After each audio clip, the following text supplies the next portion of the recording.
பகவானுக்கு ஒன்றும் ஆகப்பாடிலே சொல்லிட்டு தேவி அங்கே நின்றுட்டு பார்த்துட்டு இருக்கா.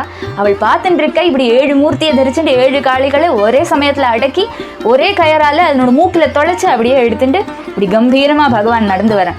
அவள்லாம் காளையை அடக்க முடியலை அவளுக்கு. இப்போ கொண்டு போகிற சமயத்தில் கிருஷ்ணனை அடக்கி பொண்ணை எடுத்துட்டு போகலான்னு சொல்லி நினச்சிக்கிறா. அது முடியுமா? முடியாது. இவாளோட கொட்டமெல்லாம் அடக்கணும்னு சொல்லி பகவான் சார்ங்கத்தை அப்படி எடுக்கிறதுக்கு குனியற சமயத்தில் அங்கேருந்து புங்கமாக சரவர்ஷம் வருதா. ஆறு தன்னை சப்போர்ட் பண்ணிட்டு இப்படி சரவர்ஷம் பண்ணுறா, ஆறு யுத்தம் பண்ணுறா சொல்லி உத்து பார்த்தா அங்கே கிருஷ்ணனோட ஃப்ரெண்டான அர்ஜுனன். எப்படி 2 குடும்பங்கள் தமிழ சாதாரணமாக பேசி நார்மலாக எப்படி ஒரு கல்யாணம் ஆகுமோ, பத்ரா சொல்கிற தேவியை 2 குடும்பங்களும் சேர்ந்துட்டு கல்யாணம் பண்ணி கொடுக்குறா கிருஷ்ணனுக்கு. பகவான் லக்ஷ்மணியை ஜெயிச்சு எடுத்துட்டு போயிட்டான் சொல்லி இங்கே சொல்கிறார். அது எப்படி ஜெயிச்சான் பொழுது பட்டதிரி தான் சொல்கிறார். இங்கே எப்படின்னா மேலே பார்த்தா அந்த மீன் சுத்துறது தெரியாது, பிரதிபிம்பத்தை பார்த்தா மட்டும்தான் தெரியும். 1000 கல்யாணத்தையும் ஒரே ஒரு ஸ்லோகத்தில் சொல்லி விட்டார் இல்லையோ, 1000 கல்யாணத்துக்கு 1000 ஸ்லோகம் இருக்குன்னு நினச்சிட்டு இருக்கார் பரீட்சித்து. விஸ்தாரமாக கேட்கணும்னு சொல்லி ஆசை. அதனால என்ன பண்ணுறார்,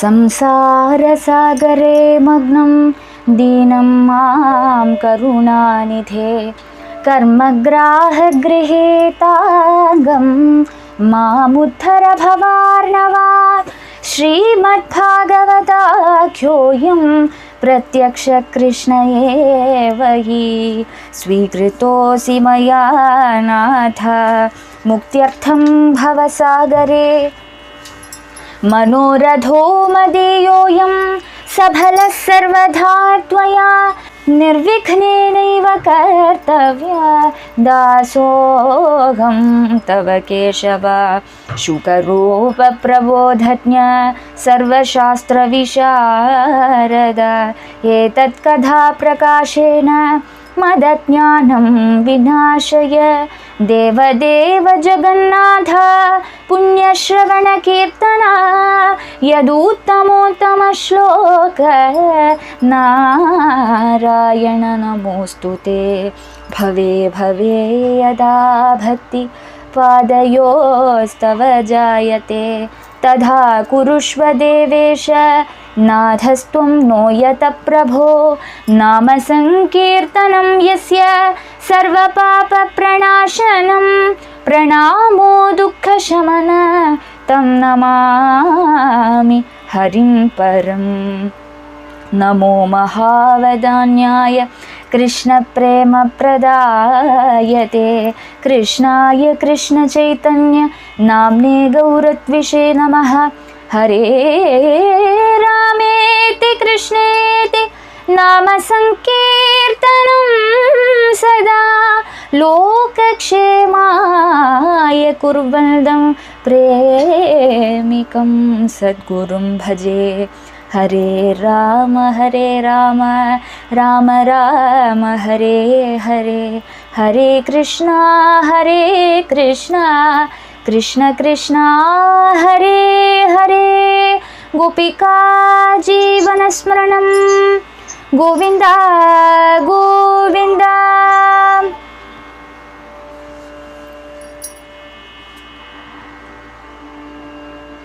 அப்போ என்ன சந்தர்ப்பத்தில் நிறுத்தியிருக்கோம்? நேற்றுக்கு பகவான் கோவிந்தன் விந்தன் அனுவிந்தன் இவாளோடு தங்கையான மித்ரவிந்தாவை கல்யாணம் பண்ணிக்கிற அந்த ரசமான பாகம் பார்த்தோம். அதுக்கப்புறம் பகவானோட பக்தனான கோசலராஜான நக்னஜித், அவருக்கு சாக்ஷாத் ஸ்ரீதேவியே சத்யா சொல்கிற பேரில் பிறந்திருக்கா. அந்த தேவி ரொம்ப அழகாக இருப்பாளாம். அந்த தேவியை நிறைய ராஜாக்கன்மார் எனக்கு கல்யாணம் பண்ணி கொடு சொல்லி ரொம்ப தொல்லை பண்ணிட்டு இருந்தா கோசலராஜாவை. அவருக்கான பகவானுக்கே தன்னோட புத்திரியை கல்யாணம் பண்ணி கொடுக்கணும்னு சொல்லி ஆசை. அவரும் ஒரு பக்தன், அவளும் ஒரு பக்தை. அப்போ என்ன பண்ணினார், ஒரு பந்தயம் வச்சிருந்தார். க்ஷத்ரியாளுக்கு இது ஒரு நியமம், வீரியத்தை பிராபிச்சுண்டு கன்னியை கொடுப்பா. அப்போ அவள் பராக்கிரமத்தை எல்லாம் காட்டும்படியான ஒரு வீரிய சுல்கம், ஒரு பந்தயம் வச்சிருக்கார். என்னன்னா 7 காளைகள், ராட்சச குணம் பொருந்தினதான 7 பெரிய காளைகள். அந்த காளைகளை ஏதொருவன் அடக்கிறானோ ஒரே கயரில் அதை 7 பந்திச்சுண்டு, ஒரே கயிறாலையோ இல்லை வேறு கயிறாலையோ பந்திச்சுண்டு கையோடு எடுத்துட்டு வரவனுக்கு தான் தன்னோட பொண்ணை கல்யாணம் பண்ணி கொடுப்பேன்னு சொல்லி அந்த ராஜா ஒரு பந்தயம் வச்சுருக்கான். அது ஏன் அப்படி வச்சுருக்கான்னா, கோக்கள் காளை மாடு இதெல்லாம் பாலிக்க கூடனவன் தான் தன்னோட பொண்ணை கல்யாணம் பண்ணிக்கணும்னு சொல்லி அவரோட கூட்டமான சங்கல்பம். அதனாலேயே கோபாலன்மாருக்கு உச்சிதமான ஒரு பந்தயத்தை வச்சுருக்கார். அப்போ ராஜாக்கன்மாரெல்லாம் தோட்டு போயிடுறா. ஏன்னா ராட்சச குணம் புரிந்துனதான காளைகள் அடக்கவே முடியாது. புருஷனோடு கந்தம் அடித்தாலே, ஒரு நன்னா வளர்ந்து வந்திருக்கிற ஒரு யவனாவஸ்தையில் இருக்கிற புருஷனோட கந்தம் அடித்தாலே அது குத்தும் அந்த புருஷனை, அதுக்கு கோபம் வருமா. அப்படி இருக்கிற துஷ்ட ஸ்வபாவமுடையதான 7 காளைகள். பகவான் ஒரு சமயமாக நக்னஜித்தை பார்க்கறதுக்கு வந்திருக்கான், சத்தியை அனுகிரகம் பண்ணணும்னு சொல்லியே. அப்போ பகவான் சொல்கிறான், உன்னோட சத்குண சம்பன்னியான பொண்ணை எனக்கு கல்யாணம் பண்ணிக்கணும்னு சொல்லி ஆசை. க்ஷத்ரியால் சாதாரண யாச்சிக்க மாட்டா, ஆனால் அவளோட பெருமைக்கு நான் யாச்சிச்சாலும் தப்பில்லை, எனக்கு கல்யாணம் பண்ணி கொடுங்கோ சொல்லி கேட்குற சமயத்தில் நக்னஜித் சொல்லுவான், என்னோட பொண்ணை உங்களுக்காக தான் வச்சுருக்கேன், ஆனால் இப்படி ஒரு சத்தியம் பண்ணி போய்விட்டேன், இது என்னோட ஒரு பிரதிஜை, இந்த ஒரு பந்தயத்தை ஜெயிக்கிறவாளுக்கு தான் என்னோட பொண்ணை கல்யாணம் பண்ணி கொடுக்கணும்னு சொல்லி உலகம் அறிய நான் அப்படி ஒரு பந்தயம் வச்சுருக்கேன், என்னோட வார்த்தையை சத்தியம் பண்ணணுமே சொல்லி பகவான் கிட்ட பிரார்த்திச்சுக்கிறார் நக்னஜித். இப்போ பக்தனோடு இன்னொரு இச்சையாக இருந்தாலும் அதை பூர்த்தி பண்ணக்கூடியவன் அல்லவா, பக்த வாத்சல்யம் உடையவன் அல்லவா பகவான். அதனால் என்ன பண்ணுறான், அங்கே நிறுத்தியிருக்கோம் இல்லையா, அதுக்கு என்ன சம்பவிக்கிறது அதுக்கப்புறம் உள்ளது இன்றைக்கி ஆரம்பிக்கலாம். 45வது ஸ்லோகம். ஏவம் சமயமாகர்ண்ய பத்வா பரிகரம் பிரபுः ஆத்மானம் சப்ததா கிருத்வா ன்யக்ருண்ணான் லீலயைவ தான். ஏவம் சமயமாகர்ண்ய, ஏவம் இந்த பிரகாரம், சமயம் சபதத்தை ஆகர்ண்ய கேட்டுட்டு, பிரபுः ஈஸ்வரன் பரிகரம் பத்வா தன் மேலே போட்டுருக்கிற இந்த உத்தரியத்தை அப்படி எடுக்கிறான். சட்டுன்னு எழுந்திருக்கிறான் கிருஷ்ணன். ஒரு உற்சாகம் வந்து எடுத்து அதை எடுத்து இடுப்பில் அன்னைக்கு குவலையாபிடத்தை அட்டிக்கிறதுக்கு கட்டியிருந்தாங்க, அது மாதிரி இப்போவும் இடுப்பில் கட்டிக்கிறான். ஆத்மானம் சப்ததா கிருத்வா, தன்னைத்தானே 7 பெருக்கிக்கிறான் பகவான். 7 ரூபங்களை நிமிஷத்தில் தரிச்சுக்கிறான். அப்படி தரிச்சுண்டு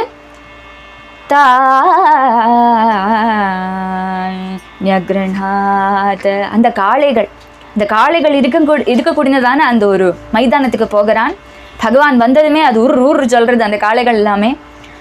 பகவான் 7 மூர்த்திகளோடு வந்திருக்கான் இல்லையா, ஒரு மூர்த்தியாக ஒரு காளை கூட அப்படியே அதை அடக்கி அதனோட கொம்பை பிடிச்ச அமர்த்தி முட்டி இடித்து எல்லாம் பண்ணி பகவான் பக்கத்தில் வந்ததுமே அந்த காளைகளுக்கெல்லாம் என்ன சொல்லுவா, ஒரு பயம்.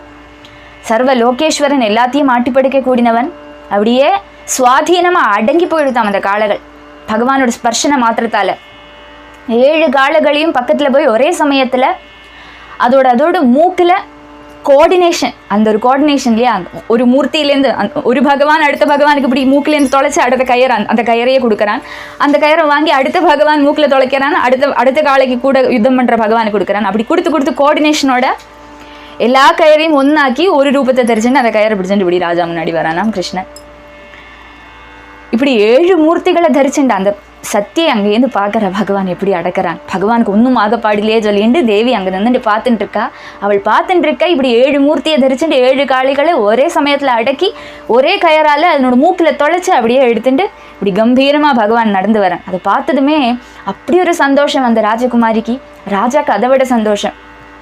தனக்கு ஒரே சமயத்தில் எத்தனை ரூபம் வேணும்னா தரிச்சுக்க முடியும், எத்தனை பாரியர்கள் வேணும்னாலும் ஸ்வீகரிச்சுக்க முடியும், எல்லார்கிட்டையும் ஒரே விதத்தில் பிரேமம் ஒரு பிரணயத்தை காட்டுவேன், ஸ்னேகம் தருவேன்னு சொல்கிற ஒரு என்ன சொல்லுவா, ஒரு அப்படி காட்டுறான் நாம் பகவான். அப்போ சகபத்னிகள் தமிழில் வைரம் உண்டாகிறதுக்கு அவசியமே இல்லை, அவகாசமே இல்லை சொல்லி காட்டுறான் பகவான். அப்படியெல்லாம் அழகான அந்த ஒரு லீலை 7 காளைகளையும் அப்படியே பந்திச்சுண்டு முன்னாடி வரான். இது நாராயணியத்தில் ஒரு அழகான ஸ்லோகம். சத்யாம் கத்வா புனருதவஹு நக்னஜின்னந்தனாம் தாம் பத்வா சப்தாபி ச விருஷவரான் சப்தமூர்த்திர்நிமேஷாத் भद्रां नाम प्रददुरधते देव सन्दर्दनाद्या तत्सोदर्या वरद भावत सापि पैतृष्वसेयी सत्यां गत्वा पुनरुदवहो नग्नजिन्नन्दनां तां நக்னஜித்தோடு நந்தனையான சத்யாதேவியை பகவான் எப்படி கல்யாணம் பண்ணிட்டான்? பத்வா சப்தாபி ச விருஷவரான் சப்தமூர்த்திர்நிமேஷாத். ஒரு நிமிஷத்துல 7 மூர்த்தியை தரிச்சுண்டு அந்த 7 காளைகளையும் ஒரே கயரால அதனோட மூக்கையெல்லாம் பந்திச்சுண்டு அப்படியே இழுத்துட்டு வந்தான்னு சொல்லி நாராயண பட்டதிரி ரொம்ப ரசமா சொல்லுவார் இந்த ஸ்லோகம். இந்த எல்லா தேவிகளோடும் கல்யாணம் ஒரு அத்தியாயத்தில் இப்படி கம்ப்ளீட்டாக வரும்.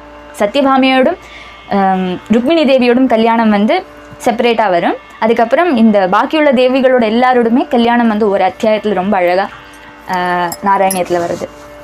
அதில் உள்ள ஒரு ஸ்லோகம். அப்படி அந்த பகவான் அதனோட தர்ப்பத்தை அடக்கி இப்படி முன்னாடி வரான். பத்வா தாந்தாமபிஷௌரிர் பக்னதர்பான் ஹதௌஜஸஹ व्यकर्षल्लीलया बद्धान् बालो दारुमयान् यथा बद्ध्वा ताण्डामभिशौरिर्भग्नदर्पान् हतौजसः. ஷௌரிஹி மூக்கில் அப்படி கயரை அப்படி தொலைச்சு பிடிச்சுண்டு காளைகளோட அகங்காரத்தை மர்தனம் பண்ணிண்டு அதனோட அகங்காரம் ஊக்கு எல்லாம் சமிச்சு கொடுத்து மரத்தால் உண்டாக்கின காளைகளை ஒரு குழந்தை இழுத்துட்டு வர மாதிரி கிருஷ்ணன் கொண்டு வரானா. அப்படியே அடங்கி போயிடுது. அந்த காளைக்கு ஜீவன் இருக்கா இல்லையானே தெரியறது இல்லையா. அப்படியே நிச்சலமா அது பகவானோட அழகை பார்த்ததோ என்னவோ தெரியலை, அப்படியே அடங்கி போயிடுது அந்த காளை. அது மரத்தால பண்ணின ஒரு பாவை மாதிரி பகவானோடு இங்கிதம் அனுசரிச்சுட்டு அந்த பக்கம் இந்த பக்கம் மூவ் ஆகிறது அந்த காளை. அதை அனுசரிச்சுட்டு பகவான் இப்படி இழுத்துட்டு வரான். மூக்கில் கயரை போட்டு தொலைச்சுண்டு 7 காளைகளையும் அப்படியே வலிச்சுண்டு இந்த ராஜா முன்னாடி போய் சல்லுன்னு அப்படி நிற்கிறான் கிருஷ்ணன். பார்க்கறா பரமானந்தம் அவ 2 பேருக்குமே. தத பிரீத சுதாம் ராஜா ததோ கிருஷ்ணாய விஸ்மிதஹ தாம் பிரத்யக்ருண்ணாத் பகவான் விதிவத் சத்ருஷீம் பிரபுஹு. தத பிரீத சுதாம் ராஜா ததஹ பிரீதஹ ராஜா. அனந்தரம் பார்த்ததும் பரம சந்தோஷம் நக்னஜித்துக்கு. சொன்ன மாதிரியே அந்த ராஜா என்ன பண்றார், விஸ்மிதா ஆச்சரியயுக்தனா, இப்படி ஒரு லீலை பகவானால தான் இதை பண்ண முடியும்னு சொல்லி அவர் பந்தயம் வச்சிருக்கார். அவரோட எக்ஸ்பெக்டேஷன் அப்படியே பூர்த்தி பண்ணி விட்டான் பகவான். அதை விட மிஞ்சி போயிட்டான் பகவான். இப்படி ஒரு லீலையை தனக்கு பார்க்க முடியும்னு சொல்லி அவர் நம்பவே இல்லை, அவர் நினைக்கவே இல்லை. அதே மாதிரி நடந்தது. அப்படி பகவானை பார்க்கிறார். பார்த்ததுமே ரொம்ப சந்தோஷம். தன்னோட புத்திரிய யதாக்கிரமம் பகவானுக்கு கல்யாணம் பண்ணி வைக்கிறார். பகவானுக்கு சதிருஷீம் சொல்றாங்க. பகவான் சதிருஷீம் தாம் விதிவத் பிரத்யக்ருண்ணாத். ராஜா அழகா கன்யாதானம் பண்ணறார். மகாபிரபுவான பகவான் ஆத்ம சதிருஷியான அந்த ராஜகன்னியை விதி பிரகாரம் கல்யாணம் பண்ணிக்கிறான். ராஜபத்ன்யஸ்ச துஹிதுஹு कृष्णं लब्ध्वा प्रियं पतिं लेभिरे परमानन्दं जातश्च परमोत्सवः. राजपत्न्यश्च दुहितुः कृष्णं लब्ध्वा प्रियं पतिं दुहितुः प्रियं कृष्णं पतिं लब्ध्वा राजपत्न्यः परमानन्दं लेभिरे. ரொம்ப பிரியனான கிருஷ்ணனுக்கே கல்யாணம் பண்ணிக்கணும்னு சொல்லி சின்ன வயசுலேருந்தே ஆசையாம் சத்யாதேவிக்கு. அவளோட ஆசை பிரகாரமே பகவான் அவளை ஆட்கொண்ட அந்த அழகு அதை பார்க்குறா. அந்த சத்யாதேவியோட அம்மமாரான ராணிமாரெல்லாம் பார்க்குறா. அவளுக்கெல்லாம் ஆசை அப்படியே பூர்த்தி ஆகிடுது. தன்னோட பொண்ணை கிருஷ்ணனுக்கே கொடுக்கணும்னு சொல்லி அவளும் ஆசைப்பட்டிருக்கா. அந்த ராஜபத்னிகளோடெல்லாம் மனசில் அப்படி ஒரு ஆனந்தம் ஜனிச்சது குழந்தையான சத்யாவை பகவான் கல்யாணம் பண்ணிட்டப்போ. ஒரு பொண்ணோடு கவலைங்கிறது அம்மாவுக்கு தானே தெரியும். அப்போ அம்மாவுக்கு ரொம்ப சந்தோஷமாச்சு சொல்லி இங்கே சொல்கிறா. அப்படி மகத்தான ஆഘോഷം ராஜதானியில் உண்டாச்சு. அந்த ராஜதானியில் எல்லாருமே கொண்டாடுறா தன்னோட ராஜகுமாரி கல்யாணம் பண்ணினதால. शङ्खभैर्यानकाने दुर्गीतवाद्यद्विजाशिषः नरा नार्य प्रमुदिता सुवासस्रगलं कृताः. शङ्खभैर्यानकाने शङ्खभैर्यानकाः. சங்கம் பேரி ஆனகம் சொல்கிற வாத்தியங்கள் எல்லாம் முழங்குறது 4 திசைகளிலும். கீதம் வாத்தியம், பாட்டுகள் பாடுறா, வாத்தியம் முழக்கிறா. பிராமணால் எல்லாம் வேத கோஷம் பண்ணிட்டு ஆசீர்வாதம் பண்ணுறா. நல்ல வஸ்திரங்கள் மாலை இவையால் அலங்கரிக்கப்பட்ட நராகா புருஷாலும் நாரியகா ஸ்திரீகளும் பிரமுதிதாக ரொம்ப சந்தோஷத்தோட அந்த நகரவாசிகள் எல்லாருக்குமே ரொம்ப சந்தோஷம். கோசல ராஜ்யம் அன்னைக்கு சீதா கல்யாணம் எப்படி நடந்ததோ, ராமச்சந்திர பிரபு சீதாதேவியை எப்படி கல்யாணம் பண்ணிட்டாரோ அது மாதிரி இப்போ அதே மாதிரி இங்கே நடக்கிறது. புறவாசிகள் எல்லாம் ரொம்ப சந்தோஷத்தோட நவவதூவரன்மாரை ஸ்வீகரிக்கிறார். தசதேனு சஹஸ்ராணி பாரிபர்ஹமதாத்விபுः யுவதீனாம் த்ரிசாஹஸ்ரம் நிஷ்கக்ரீவ சுபாசசான். தசதேனு சஹஸ்ராணி 10,000 தேனுக்கள், 10,000 தேனுக்கள், 10,000 பசுக்களை ராஜா ஸ்திரீதனமாக கொடுக்கிறார் சத்யாக்கு. வஸ்திராபரணங்களால் அலங்கரிக்கப்பட்ட 3,000 தாசிகளை ஸ்திரீதனமாக அந்த ராஜா நவவதூவரன்மாருக்கு சம்மானம் பண்ணுறார். நவநாக சஹஸ்ராணி நாகாட்சத குணான் ரதான், ரதாட்சத குணான் அஸ்வான், அஸ்வாட்சத குணான் நரான். நவநாக சஹஸ்ராணி 9,000 ஆனைகளை கொடுக்கிறான். நாகாட்சத குணான் ரதான், அந்த ஆனைகள் 9,000 ஆனைகள் இருக்கே அதோடு 100 இரட்டி ரதங்கள் தேருகளை சமானம் பண்ணுறார். ரதாட்சத குணான் அஸ்வான், அந்த சங்கி ரதங்கள் கொடுத்தார் இல்லையா, இப்போ அந்த ரதங்களை விட 100 இரட்டி அஸ்வங்களை கொடுக்கிறார். அஸ்வாட்சத குணான் நரான், அஸ்வங்களுக்கு சதகுணம் அதோட 100 இரட்டி ஆளுகளையும் பகவானுக்கு கொடுக்கிறார் ராஜா. தம்பதி ரதமாரோப்ய மஹத்யா சேனயா விருதோ ஸ்நேஹ பிரக்லின்ன ஹிருதயோ யாபயாமாஸ கோசலஹ. தம்பதி ரதமாரோப்ய மஹத்யா சேனயா விருதோ, மஹத்யா சேனயா விருதோ, இப்படி இத்தனை சங்கியம் ஸ்திரீதனம் இல்லையா, சத்யாதேவியோட ஸ்திரீதனமாகும் இதெல்லாமே. ஆசைக்கு பண்ணுறார். இது ஒன்றும் பண்டு காலத்தில் இது கொடுத்து தான் ஆகணும் இல்லை, ராஜாக்கன்மாரோட உகப்புக்காக அதுக்காக கொடுக்குறா. அப்போ இത്രയും சைன்யம் அல்லவோ இதெல்லாம் சூழப்பட்டுன்னு நடுவில் ஒரு பெரிய ரதத்தில் பகவான் சத்யாதேவி அப்படி ஆலிங்கனம் பண்ணிட்டு அவா நவவதூவரன்மார் இப்படி போகிறா. ஒரு ப்ரொசஷன் அப்படியே வரா, ஒரு எழுநள்ளத்து அப்படியே வரத்தை எல்லாரும் பார்க்குறா. அந்த ராஜா பிரக்லின்ன தியஹ பிரக்லின்ன ஹிருதய, ஸ்னேகத்தால் ஆர்திரமான மனசோட, எத்தனைதான் ஆனாலும் பொண்ணு அல்லவா, சொந்தம் பொண்ணை கல்யாணம் பண்ணி கொடுக்கறத அந்த அம்மா அப்பா படுற பாடு, அவள் அப்படியே அழறா. ஸ்னேகத்தால் ஆர்திரமான மனசோட கண்களில் தாரதாரியாக ஜலம் வருது. அப்படியே தன்னோட பொண்ணை அபிமானத்தோட பொண்ணையும் மாப்பிள்ளையும் பார்க்குறாரு அந்த ராஜா. சந்தோஷமாக கிருஷ்ணனுக்கு பொண்ணை கொடுத்து அனுப்புகிறார். அவளுக்கு யாத்திரை சொல்லுறார். அப்படி பகவான் சத்யாதேவியை கூட்டிட்டு துவாரகைக்கு வரான். ஸ்ருத்வை தத்ருருதுர்பூபா நயந்தம் பதி கன்யகா भग्नवीर्या सुदुर्मर्षा यदुभिर्गोवृषै पुरा श्रुत्वैतद्रुरुधुर्भूपा. வேற ராஜாக்கன்மார் எல்லாருமே இந்த சத்யாதேவியை கல்யாணம் பண்ணிக்கணும்னு சொல்லி இந்த ராஜாட்ட வந்து கேட்டு தொல்லை பண்ணிட்டு இருந்தா சொன்னோமே. அந்த ராஜாக்கன்மார்கள்லாம் மகா கோபம் வந்தது.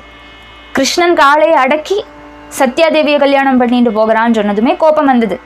அவள்லாம் காளையை அடக்க முடியலை அவளுக்கு. இப்போ கொண்டு போகிற சமயத்தில் கிருஷ்ணனை அடக்கி பொண்ணு எடுத்துன்னு போகலான்னு சொல்லி நினச்சிக்கிறா. அது முடியுமா? முடியாது. அவள் என்ன சம்பவிச்சது? அவளுக்கு கோபம், அசூயை என்ன பண்ணினா, அந்த ராஜாக்கன்மாருக்கு எல்லாருக்குமே ஒரு யூனிட்டி. அவள் எல்லாருமா கூட்டமாக திரண்டுண்டு கிருஷ்ணன் இப்படியே வந்துட்டு இருக்கிற சமயத்தில் கிருஷ்ணனை எதிர்க்க வரா. அசூயாலையும் கோபத்தாலையும் மார்க்க மத்தியத்தில் தடுக்கிறா. கிருஷ்ணனை போக விடுறதில்லை. அவளும் பெரிய ஒரு சைன்யத்தை கொண்டு வந்து நிற்கிறா. அப்போ என்ன சம்பவிக்கிறது? தானஸ்யத ஷரவ்ராதா பந்துப்ரிய கிருதார்ஜுனஹ காண்டீவி காலயாமாஸ சிம்ஹக்ஷுத்ர மிருகானிவ தானஸ்யத ஷரவ்ராதான் ஷரவ்ராதான்.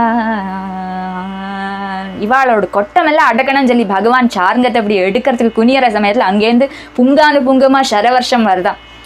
ஆறு தன்னை சப்போர்ட் பண்ணிட்டு இப்படி ஷரவர்ஷம் பண்ணுறா, ஆறு யுத்தம் பண்ணுறா சொல்லி உத்து பார்த்தா அங்கே கிருஷ்ணனோட ஃப்ரெண்டான அர்ஜுனன் வந்திருக்கானா. கிருஷ்ணனை பார்க்கறதுக்கு இடைக்கு அர்ஜுனன் வந்து விடுவான்.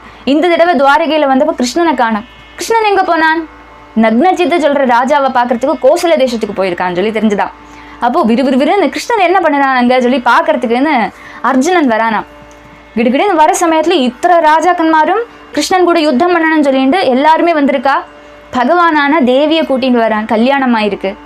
நவவதூவரன்மாரா 2 பேரும் இப்படி காட்சி கொடுக்க பகவானை துரோகிக்கவராளே நான் இருக்கிறத என்னோட ஃப்ரெண்ட் ஆறு இப்படி அடிக்கப்பாடும் சொல்லி நினச்சிண்டு பகவானோடு ரொம்ப இஷ்டமுடைய ஃப்ரெண்டான பந்து பிரிய கிருது பந்துக்களுக்கு பிரியம் பண்ணக்கூடின நல்லது பண்ணக்கூடின காண்டீவத்தை எடுத்துட்டு யுத்தம் பண்ணக்கூடின அர்ஜுனன் முன்னாடி வந்தான்.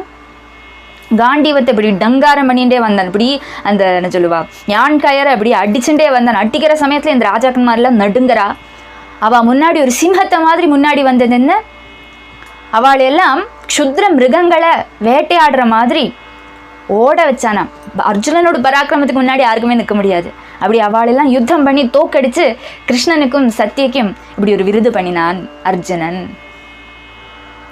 பாரிபர்ஹமுபாக்ருஹ்ய துவாரகாமேத்ய சத்யயா ரேமே யதூனாம் ரிஷபோ பகவான் தேவகீ சுதஹ. பாரிபர்ஹமுபாக்ருஹ்ய யதுபதியான அந்த பகவான் ஸ்ரீகிருஷ்ணன் ஸ்திரீதனத்தை எல்லாம் அப்படியே சம்பரிச்சினதெல்லாம் எடுத்துட்டு ஸ்திரீரத்னமான சத்யாதேவியோடு கூட துவாரகையில் பிரவேசிக்கிறான். அங்கே அவா 2 பேரும் சுகமாக இருக்கா. श्रुतकीर्ते सुतां भद्रां उपयेमे पितृष्वसुः कैकेयीं भ्रातृभिर्दत्तां கிருஷ்ணசந்தர்தனாதிபிஹ. அதுக்கப்புறம் அடுத்த கல்யாணம், அடுத்த தேவியை கல்யாணம் பண்ணிக்கிற கதை சொல்கிறார். பித்ருஷ்வசு பிதாவோட சகோதரியான ஸ்ருதகீர்த்தி. வசுதேவருக்கு நிறைய தங்கமார் உண்டு. அதில் ஒரு தங்கியோட பேர் ஸ்ருதகீர்த்தி சொல்லி பேர். அந்த அத்தை கிருஷ்ணனுக்கு அத்தை. அந்த அத்தையான ஸ்ருதகீர்த்திக்கு அழகான ஒரு பொண்ணு. அவளோட பேர் பத்ரா. அந்த பத்ரா சொல்கிற அந்த பொண்ணுக்கு சின்னத்துலேருந்தே கிருஷ்ணனை கல்யாணம் பண்ணிக்கணும். மாமா புள்ள வேற. அதனால ஆசை சின்னத்துலேயே அவள்லாம் பேசி வச்சுட்டுருக்கா, உனக்கு கிருஷ்ணனை தான் கல்யாணம் பண்ணி தர போகிறோம்னு சொல்லியிருக்கா. அப்படி நாளொரு மீதியும் பொழுதுருவனும் கிருஷ்ணனையே பர்த்தாவாக கண்டுட்டு வளர்ந்து வந்தா பத்ராதேவி. அவள் குடும்பம் ரொம்ப சௌமியமான குடும்பம், அந்யோன்யம் ஸ்னேகத்தோடு இருக்கிறவா. இந்த பொண்ணுக்கு அழகான ஒரு அண்ணாவும் இருக்கான். அந்த அண்ணாவோட பேர் சந்தர்தனாதிபிஹி. சந்தர்தனன் முதலான நிறைய அண்ணாமார் இருக்கா இந்த பொண்ணுக்கு. பத்ராக்கு ரொம்ப நல்ல அண்ணாவா. ருக்மிய மாதிரி இல்லை, விந்தன் அனுவிந்தன மாதிரி இல்லை, ரொம்ப ஸ்னேகமுடைய அண்ணா. இந்த சந்தர்தனன் கிட்டக்கு இந்த பொண்ணு பத்ரா ஒரு நாளைக்கு போய் சொல்லறா, எனக்கு பகவான் ஸ்ரீகிருஷ்ணனை தான் கல்யாணம் பண்ணிக்கணும், வேறு யாரையும் எனக்கு கல்யாணம் பண்ணிக்கிறதுக்கு இச்சை இல்லை சொல்லி தன்னோட மனசில் இருக்கிறத அண்ணாட்ட சொல்லிவிட்டா. அது தெரிஞ்ச உடனே அப்படியே ஆகட்டும் சொல்லி அந்த அண்ணா சத்குண சம்பந்தன் நேர துவாரகைக்கு போகிறான். வசுதேவர் தேவகி இவா முன்னாடி போய் கிருஷ்ணனையும் அமர வச்சு கிருஷ்ணன் கிட்டக்க சொல்லறான், என்னோட தங்கைக்கு உன்னை தான் மாலையிடணும் சொல்லி ஆசை கிருஷ்ணா. வசுதேவர்கிட்டையும் தேவகி கிட்டையும் சொல்கிறார். அப்படியே ஆகட்டும் சொல்லி அவள் யதா பிரகாரம் எப்படி 2 குடும்பங்கள் தம்மில் சாதாரணமாக பேசி நார்மலாக எப்படி ஒரு கல்யாணம் ஆகுமோ அது மாதிரி பத்ரா சொல்கிற தேவியை 2 குடும்பங்களும் சேர்ந்துண்டு கல்யாணம் பண்ணி கொடுக்குறா கிருஷ்ணனுக்கு. சமாதானமான ஒரு கல்யாணம். எல்லா விதத்துலையும் 8 கல்யாணம் 8 விதத்தில் நடக்கிறது தான் ரசம் இங்கே. सुतां च मद्राधिपतेर् लक्ष्मणां लक्षणैर्युतां स्वयंवरे जहारैक स सुपर्णसुधामिव. सुतां च मद्राधिपतेर् लक्ष्मणां लक्षणैर्युतां. 8ஆமத்த கல்யாணத்தை சொல்லிக்கிறா. மத்ர ராஜாவோட புத்திரியான சர்வ சுப லட்சண சம்பன்னியான லக்ஷ்மணை சொல்கிற தேவி. அந்த தேவியை ஸ்வயம்பரத்தில் ஜெயிச்சு பகவான் கல்யாணம் பண்ணிக்கிறான். இங்கே ஸ்வயம்பரத்தில் ஜெயிக்கிறான் தான் சொல்கிறா. அது எப்படின்னா கருடன் ஸ்வர்கலோகத்தில் ஏகனா அந்த சுதா கலசத்தை படவாக்னியோட மத்தியத்துலேருந்து அதை அப்படியே அபகரிச்சுண்டு எல்லா தேவதைகளையும் தோற்கடிச்சுண்டு அவர் எடுத்துகிட்டு போனார் இல்லையா. அது மாதிரி எப்படி கருட பகவான் சுதா கும்பத்தை எடுத்துகிட்டு போனாரோ அது மாதிரி பகவான் லக்ஷ்மணியை ஜெயிச்சு எடுத்துகிட்டு போயிட்டான் சொல்லி இங்கே சொல்கிறார். அது எப்படி ஜெயிச்சான் பொழுது பட்டதிரி தான் சொல்கிறார். पार्थाद्यैरप्यकृतलवनं तोयमात्राभिलक्ष्यं लक्ष्यं छित्त्वा शभरमवृथा लक्ष्मणां मद्रकन्याम् अष्टावेवं तव समभवन् वल्लभास्तत्र मध्ये शुश्रोधत्वं सुरपतिगिरा भौमदुश्चेष्टितानि. पार्थाद्यैरप्यकृतलवनं तोयमात्राभिलक्ष्यं लक्ष्यं छित्त्वा शबरमवृथा लक्ष्मणा மத்ரகன்யான்னு அந்த லக்ஷ்மணா தேவி, அந்த தேவியை பகவான் எப்படி கல்யாணம் பண்ணிக்கிறான்னா அவளும் ஒரு வீரிய சுல்கம் வச்சிருக்கா. அது என்னன்னா, அன்னைக்கு திரௌபதி தேவியை அர்ஜுனன் எப்படி ஜெயிச்சான், மேலே சீலிங்கில் ஒரு மீனை வச்சுருந்தா. அந்த மீன் இப்படி சுற்றிகிட்டே இருக்கும். சுற்றிகிட்டே இருக்கிற அந்த மீனை ஜலத்தில் பார்த்துட்டு மேலே எய்ம் பண்ணி அதை ஷூட் பண்ணி அது கரெக்டாக எய்ம் பண்ணினா அந்த பொண்ணை கல்யாணம் பண்ணிக்கலாம்னு சொல்லி வச்சுருந்தா இல்லையா. அது ஸ்பெசிஃபிக்காக இருந்து 6 வில்லாளி வீரனாக இருக்கானோ அந்த ஆளுக்கு தான் அது பண்ண முடியும். கதாயுத்தம் பண்ணுறவாளுக்கோ கத்தியை வீசுறவாளுக்கோ அது பண்ண முடியாது. ஸ்பெசிஃபிக்காக அர்ஜுனனை டார்கெட் பண்ணி துருபதராஜா அன்னைக்கு அதை வச்சுருந்தார். அது மாதிரி இந்த லக்ஷ்மணா சொல்கிற தேவிக்கும் இந்த மாதிரி ஒரு பந்தயம் வச்சுருக்கா. அதுக்கும் இதுக்கும் ஒரு டிஃப்ரென்ஸ் இருக்குது. அதில் எப்படின்னா, அந்த பிரதிபிம்பத்தை பார்த்தா தெரியும், மேலே பார்த்தாலும் அந்த மீன் அப்படியே சுற்றின்னு இருக்கிறது தெரியும். இங்கே எப்படின்னா, மேலே பார்த்தா அந்த மீன் சுற்றுறது தெரியாது, பிரதிபிம்பத்தை பார்த்தா மட்டும்தான் தெரியும். மேலே இப்படி பார்த்துட்டு இப்படி தாழ பார்க்க முடியாது. அதனால ஜலம் மட்டும்தான் அங்கே உபாதி, அதை பார்த்துட்டு தான் ஷூட் பண்ணணும். வந்திருக்கிற எல்லா ராஜாக்கன்மாருமே தோற்று போயிட்டா. பகவான் ஷார்ங்கத்தை அப்படி உயர்த்தினான், முன்னாடி போனான், ஜலத்தை பார்த்தான், அப்படியே விட்டு விட்டான். அதில் கொண்டுது லக்ஷ்மணிக்கு ரொம்ப சந்தோஷமாயிடுத்து. ஓடி பகவானுக்கு மாலையை போட்டா, செல்லுன்னு தூக்கினான், அப்படியே ஓடி வந்துவிட்டான். இந்த ராஜாக்கன்மார்க்கெல்லாம் கோபம் வந்தது, அசூய வந்தது. எல்லாருமே கிருஷ்ணனை துரத்திட்டு வந்தா அவளை கிருஷ்ணன் தோல்பிக்கிறான். அப்படி ஒரு கதை. இது ரொம்ப டீட்டெயிலாக இங்கே சொல்லிட்டுலே நாராயணியத்தில் தான் அதை ஃபீல் பண்ணதார். अन्याश्चैवं विधा भार्या कृष्णस्यासन् सहस्रशः भौमं हत्वा तन्निरोधादाहृदाश्चारु दर्शनाः अन्याश्चैवं विधा भार्याः. இந்த விதம் 8 பேரை 8 விதத்தில் பகவான் கல்யாணம் பண்ணிக்கிறான். ஒரு கல்யாணமும் ஒரு டைப்பில் பகவான் கல்யாணம் பண்ணிக்கிறான். அஷ்டவிதம், நவரச பரிதம் அல்லவா கிருஷ்ண கதை. இந்த 8 கல்யாணங்களுமே 8 ரசங்கள் அப்படியே துளும்புறது, ரொம்ப ரசகரமாக இருக்குது. அதுதானே கிருஷ்ண லீலையில் ஒரு ரசம், நமக்கு இன்ட்ரெஸ்ட் வர்றது. டிஃப்ரெண்ட்டாக இருக்குது, எல்லாரையும் ப்ளீஸ் பண்ணுற மாதிரி இருக்குது, வெர்சடைலாக இருக்குது பகவானோட கதை. அப்படி 8 தேவிகளை 8 விதத்தில் பகவான் கல்யாணம் பண்ணிக்கிறான். அதுக்கப்புறமும் சஹஸ்ரஷா அநேகம் தேவிகளை பகவான் கல்யாணம் பண்ணிக்கிறான் சொல்லி சுகபிரமர்ஷி சொல்கிறார்.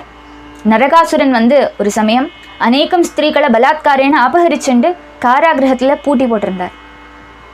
பகவான் ஸ்ரீகிருஷ்ணன் நரகாசுரனை வதம் பண்ணி சுந்தரிகளான அவளெல்லாம் காப்பாற்றுறான். அந்த தேவிமாரெல்லாம் தங்களை காப்பாற்றின அந்த பகவானே தங்களுக்கு வரணும் சொல்லி ஆசைப்பட்டா. அவள் ராஜாக்கன்மாரை கூட்டின்னு பகவானுக்கே கல்யாணம் பண்ணி கொடுக்குறா அவள்லாம், இந்த தேவிமாரை. அந்த கதை அதை ஷார்ட்டாக சொல்லி விட்றாருங்க. அதோடு இந்த அத்தியாயம் முடியாது. இது ஸ்ரீமத் பாகவதே மகாபுராணே தசமஸ்கந்தே உத்தரார்த்தே அஷ்டமஹிஷ்யுத்வாஹோ நாம அஷ்டபஞ்சாशत्तमोऽध्यायः समाप्तः. सदा सर्वत्र गोविन्दनाम सङ्कीर्तनं गोविन्द गोविन्द. ॐ नमो भगवते वासुदेवाय. अथ 69तमोऽध्यायः. राजोवाच यथा हतो भगवता भौमो येन च ताः स्त्रियः निरुद्धा एतदा चक्ष्व विक्रमं शार्ङ्गधन्वनः यथा हतो भगवता. இப்படி ஒரே ஒரு ஸ்லோகத்தில் அந்த கல்யாணங்கள் 1000 கல்யாணம் நடந்தது சொன்னார் இல்லையா. 1000 கல்யாணத்தையும் ஒரே ஒரு ஸ்லோகத்தில் சொல்லிவிட்டார் இல்லையோ. 1000 கல்யாணத்துக்கு 1000 ஸ்லோகம் இருக்குன்னு நினச்சிட்டு இருக்கார் பரீட்சித்து. விஸ்தாரமாக கேட்கணும்னு சொல்லி ஆசை. அதனால என்ன பண்ணுறார், கிருஷ்ணன் கேட்குறார், ஏதொரு ராஜகன்யமாரை ஸ்வஸ்தானத்துலேருந்து அபகரிச்சுண்டு பலாத்காரேன காராகிரகத்தில் பார்ப்பிச்சுட்டு இருந்தான் நரகாசுரன். அந்த நரகாசுரன் எதுக்கு அப்படி ஸ்திரீகளையெல்லாம் அபகரிச்சுட்டு வந்தான், எதுக்காக அவளை பூட்டி போட்டிருந்தான்? அந்த நரகாசுரனை பகவான் ஏன் ஹனிக்கணும்? அவன் என்னத்தையோ பண்ணிட்டு போகிறான், அவனை போய் பகவான் ஏன் ஹனிக்கணும்? பகவான் எப்படி ஹனிச்சான், நரகாசுரனை எப்படி வதம் பண்ணினான்? பகவானோட அந்த பராக்கிரமம் விவரிக்க கூடினதான அந்த கதையை விஸ்தாரமாக எனக்கு சொல்லித்தரணுமே சொல்லி தாழ்மையோட பரீட்சித் கேட்குறார். அதை கேட்டதும் சுகபிரமரிஷி அந்த கதையை ஆரம்பிக்கிறார். அது என்ன கதைன்னு உள்ளது நாளைக்கு வந்தால் தெரியும். ராதே கிருஷ்ணா. கோபிகா ஜீவனஸ்மரணம் கோவிந்தா கோவிந்தா. ராதே கிருஷ்ணா.